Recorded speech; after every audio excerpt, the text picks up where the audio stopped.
Life itself is a longing. Every moment, life is reaching for something more. The very breath you take is a desire to live, to sustain, to expand. If there was no desire, there would be no movement in existence. A tree grows because it desires sunlight. A river flows because it desires the ocean.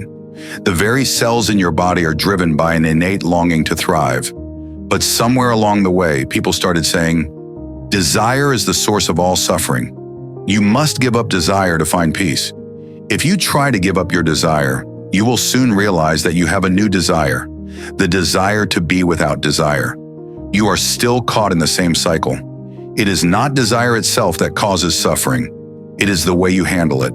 Desire is not something you have to fight against. It is the fundamental nature of life.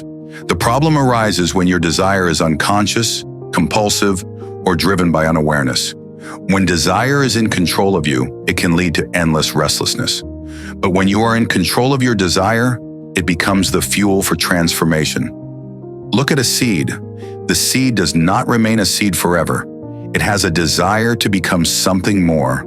A plant, a tree, a source of shade, a giver of fruit. If the seed suppressed its desire, it would never grow. Life would stagnate. So the question is not about giving up desire, but about refining it. What is it that you truly desire? Most people only desire small things: money, comfort, recognition. There is nothing wrong with these, but if your desire stops there, you will always feel incomplete. Desire should not be about grabbing more. It should be about expanding who you are. If you only desire external things, there will never be fulfillment. You may think, if I get this, I will be happy. But once you get it, another desire arises. This is because external desires are like a mirage. They promise fulfillment, but they always move further away once you reach them. Instead, if your desire is to grow, to know, to experience life in its fullest depth, then desire becomes a beautiful force.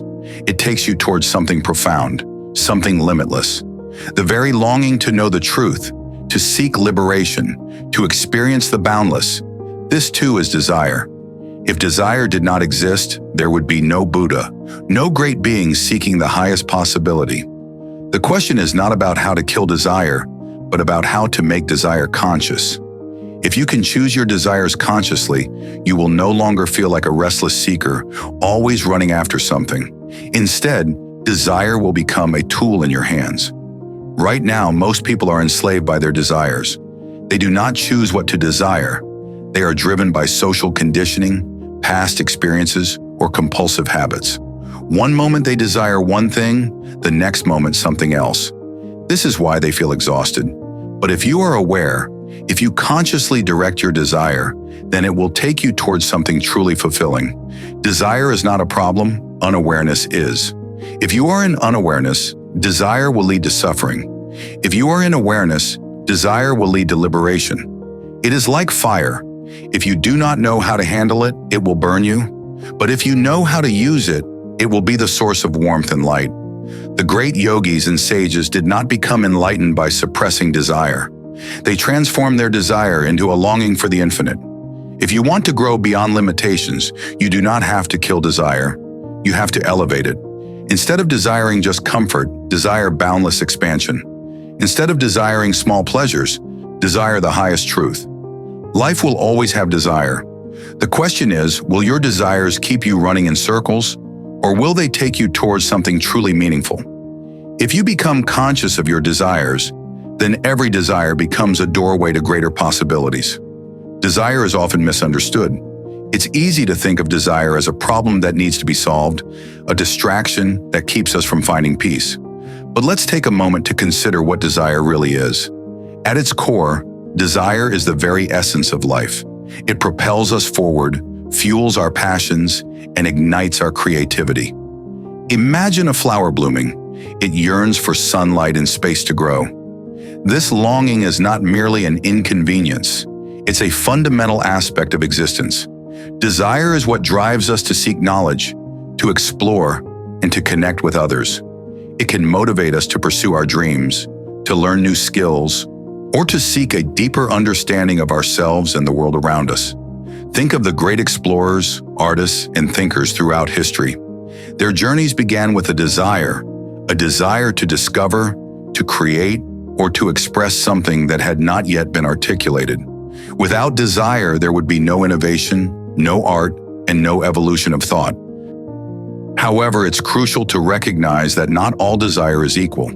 There are healthy desires that enrich our lives and elevate our spirits, and there are unhealthy desires that can lead to suffering.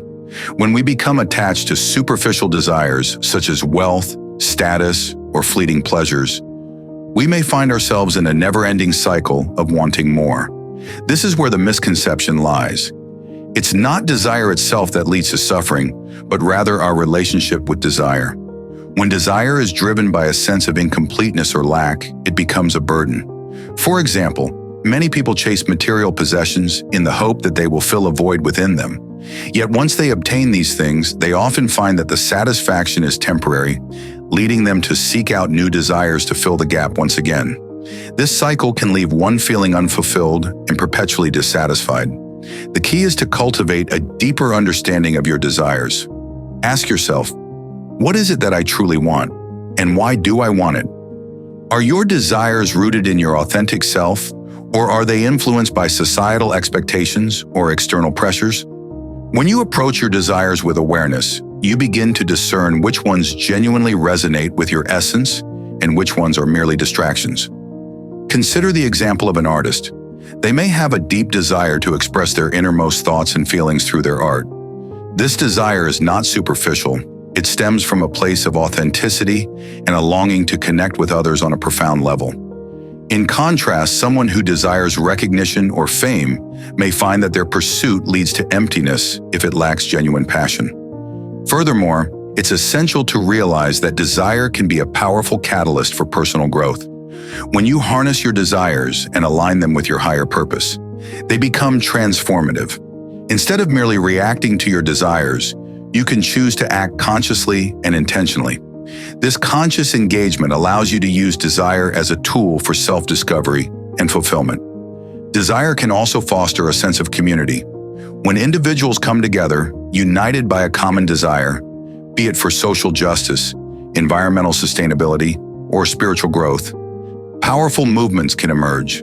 These collective desires have the potential to create lasting change and impact the world in meaningful ways. It's important to understand that transformation doesn't mean eliminating desire. It means transcending it.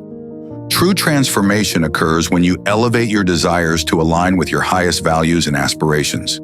For example, rather than desiring to impress others, you can focus on the desire to contribute positively to the lives of those around you. When your desires are rooted in a broader perspective, they can inspire you to act with compassion, empathy, and love. Moreover, the essence of life is not static, it's dynamic. Just as your desires evolve, so do you. As you gain new experiences and insights, your desires may shift, leading you to explore new paths. Embracing this fluidity allows for a richer, more fulfilling existence.